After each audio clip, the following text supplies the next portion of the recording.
as time flies by, you'll open up your eyes wide. You feel it's gonna go your way. Hey, hey, it's a brand new day. Hey, hey, hey, it's a brand new day. Hey, hey, it's a brand new day.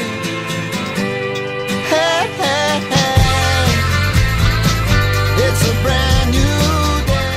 Lena runs, how many businesses now? 8, 9? 8 or 9. There's 8 or 9 businesses in the Lineker group. It's a big English group, and Lena I've known for 6 years. She brings in over 40,000 people to Marbella, and none of her group are the problem group. There are other English groups that have been done. Now Marbella is, there's a lot of things, no walking around now without shirts on and bathing suits to get the cachet back. Lena moves a lot of people, she's an important part of Marbella, and she's the first to support every community incentive. So Lena, over to you, darling. This won't take long. I've just been seeing a lot of things on social media, in the press, that the British tourist has been persecuted. Absolutely persecuted. I get the no tops. However, I'm in Porto every single day, and it's very rare that I see men walking about without tops on. The men walking about without tops on are the men walking their babies on a stroll. It's not offensive. Girls, they come over, they spend 6 months planning their outfits, they wear the most amazing bikinis, kaftans. Now, the port are saying they're not allowed to do that, they have to be fully dressed. We have to understand that Porto Banús is a tourist destination. And why I bring in 40,000 people to use the bars and clubs, they also use all the hotels, or the shopping, or the taxi service, or the restaurants. We all pay our taxes. They bring a huge amount of business into the port in Marbella. Now, I will just take you back very quickly when the ash cloud come, and there was no Brits could get into Marbella for the whole weekend. And I walked through the port, and every restaurant was saying to me, where's the people, where's the people, where's the people? And I think with the social media campaign of the anti-Brits needs to stop, and people need to start looking at the bigger picture, because they're now saying no fancy dress. These girls plan their outfit for so long, and they have one night in their fancy dress. The next night you wouldn't even recognize them, because they are all dolled up, beautiful. Where do we draw the line with this? And I would just ask you all here, as residents of Marbella, to look at the bigger picture. I get that you don't want drunkenness in the streets, neither do we. There will always be a bad apple in the group. One of the things is the Brits, when they come on holiday, they drink. That is what tourists do. And they like to have fun. And for me, to see a load of people having great fun in the bars, in the clubs, go away and be happy and then go back. You have to go back to it. It's a beautiful place. You've got the yachts, you've got the supercars, you've got Marbella Old Town. There's a lot going on here. So before everyone jumps on the social media bandwagon of how bad, let's get the Brits out. We get the Brits out of Marbella as tourism, there will be no Marbella. Hey, hey, it's a brand new day.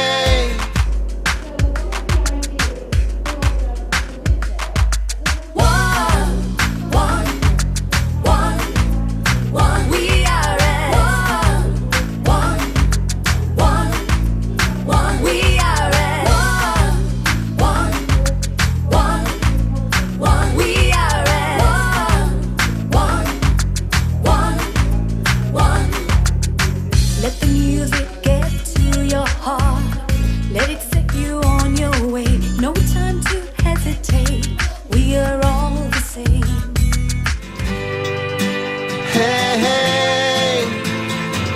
It's a brand new day.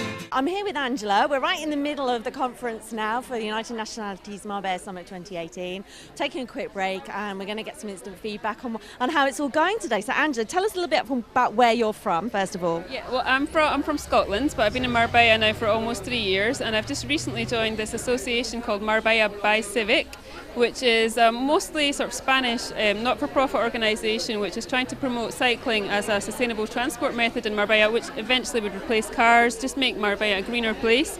At the moment we don't have much expat involvement, so I'm trying to spread the word to get the word out there. So it's an environmentally friendly project, which is so important at the moment. Yeah, and the idea is to raise awareness of the cycling movement so that the Ayuntamiento could put in more cycle lanes and more bike parking, because at the moment it's very lacking in Marbella. I cycle on a daily basis and it's really difficult to park and to get from A to B without using the roads, which are... So while you're here today, have you found anybody to connect with that's going to help you with the project, or how can we help you out there, everybody in Marbella now land? Really, we have a Facebook page where we advertise our events, which are almost monthly. We do bike rides around Marbella. It's a family sort of idea. It's not a sporting association. It's really family groups, people who want to ride around Marbella in a leisurely way.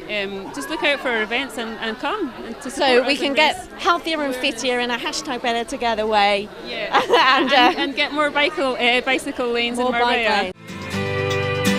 Hey, hey. Now I'm speaking to quite a legend here. I know I watched your interview that you did with Nicole. It aired yesterday for the Facebook page. Juan Carlos, tell us a little bit about what you do and why you're here today.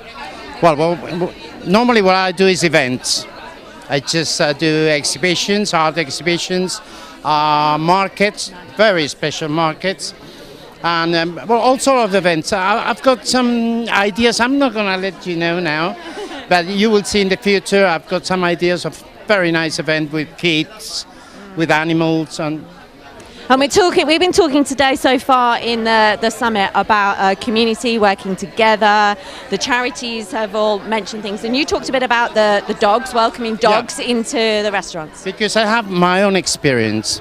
I opened in Malaga the first organic restaurant, and we were the first restaurant in Malaga to allow dogs in, and we improved 40% the amount of people that they came to the restaurant with the pets. So this is why I have to say to everybody that has got a restaurant or a bar, if you let the dogs get in, you will improve the amount of people that they will go to your restaurant. That's for sure. Do it and you will see. How does it work from health and safety? Because I know there'll be people out there thinking, well, how does that work? How do we allow that? You know, how does it work? I mean, in Malaga, you don't need any permission. Okay. It's the owner of the restaurant who decides if your dog can get in on. We decide, yeah, dogs can come in. Okay. And there were plenty of people that they were just going around with the dog, and they couldn't find any place to sit down. Yeah, they allow dogs in the terrace, but not inside the restaurant.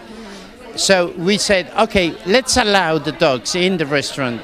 And then it was, for me, it was incredible because 40%, we improved 40%.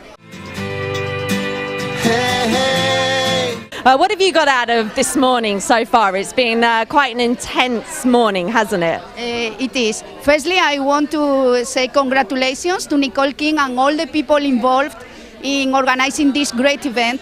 My name is María Ángeles Chica. I'm the Spanish teacher at Marbella Town Council Schools, both in San Pedro and Nueva Andalucía. I've been a Spanish teacher for 16 years. As most of my students come to a school to speak and understand the Spanish, I adopt a communicative approach. And through these discussions, because we talk a lot about everyday topics, through this discussion it became clear to me that many foreign people living here don't know about our local traditions, events, markets, etc., happening in Marbella and other nearby towns. Yeah. That's why I created a public Facebook page called Spanish for Foreign People, Arte and Cultura San Pedro, where every day I post news and information about events, traditions, markets, fairs, anything I consider foreigners may find interesting. And another thing I noticed was that it's not always easy for foreigners to get the opportunity to practice Spanish with local people. Yeah. As you know, in many banks, shops, restaurants, people can speak English or even other languages. That's why I also created a conversation club using a private Facebook group. And now all my students have the opportunity to meet local people and practice their Spanish. Well, as a social media expert, I love the idea that you're focusing, helping people connect on Facebook. So just give us the address of the Facebook page so people can look for it online. What's the address? Spanish for Foreign People, Arte and Cultura San Pedro. Hey, hey. Well, we're still on the break now. We've just got to do a quick take two on this one. I've just been chatting to this lovely lady, but we're going to find out a little bit more about what she's doing here. She's part of the Rotary Club Marbella and Guadalmina. Is that correct? Okay, Martina. No, okay, Martina. Okay, tell us about the event that you've got coming up in October. That's something to do with beetles. Yes, it is called the Beetle Drive, and we will try to beat the world record in the Guinness Book of Records. It is a dice and drawing game, so no animals harmed, nobody harmed there. It is a lot of fun. People from 5 years to 150 years can join it. We are still looking for sponsors. You will have a lot of space to display tables, whatnot. And of course you will be with your logo on all the media work that we will do. Yeah. And proceedings will go to Alzheimer's Society and other local charities.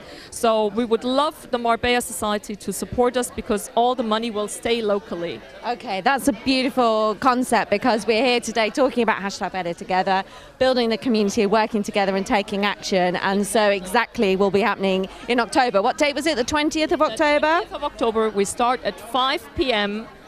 at the Palacio de Congresos at the Congress Palace of Marbella. Oh my goodness, so it's a huge venue. And how many people do you need to break the world record? I think 4,000. Okay, so we're looking for a lot of people in October to head down to the Palacio de Congresos to help the Rotary Club of Marbella and Guadalmina.